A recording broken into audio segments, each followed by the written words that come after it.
Hi, and welcome to Physical Computing with Arduino.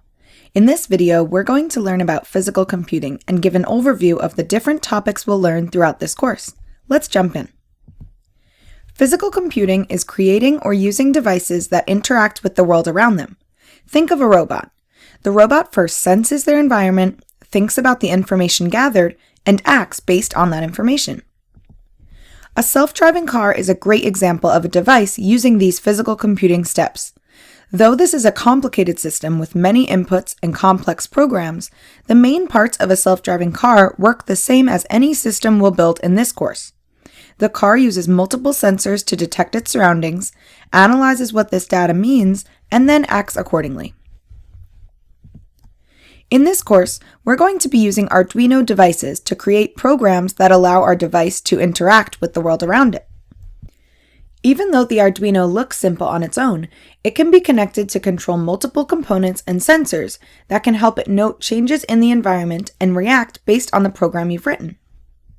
Here's an example. We can use a temperature sensor to find the temperature of the room. It finds that the temperature is 19 degrees Celsius. It then thinks by applying this value to the program that has been written. It sees that if the temperature is less than 20, a light or LED should turn on, so it acts on this and lights the LED. In the last example, we used an if-else statement in our code.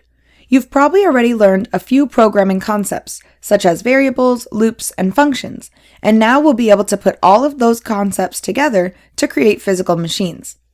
These concepts will form the foundation for how you can communicate with your device and program how it should sense, what it should think, and how it should act. We're going to cover a lot of content in this course and build some awesome projects. Let's take a deeper look at all the content packed into these 3 modules. In the first module, we'll go through the basics of our Arduino, such as how to light up and change the brightness of LEDs, and learn how we can use variables to make our programs more versatile. We'll build our first circuits to control LEDs and motors with our Arduino and explore how we can use pseudocode to structure our programs from the start and comments to make our programs readable to us and others. In the program control module, we'll learn how to apply control structures, such as if-else statements and loops, to create programs that will react to the outside world.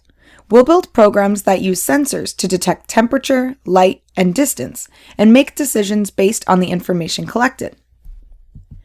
In the final module, you'll have a chance to explore all of the capabilities of your Arduino on your own.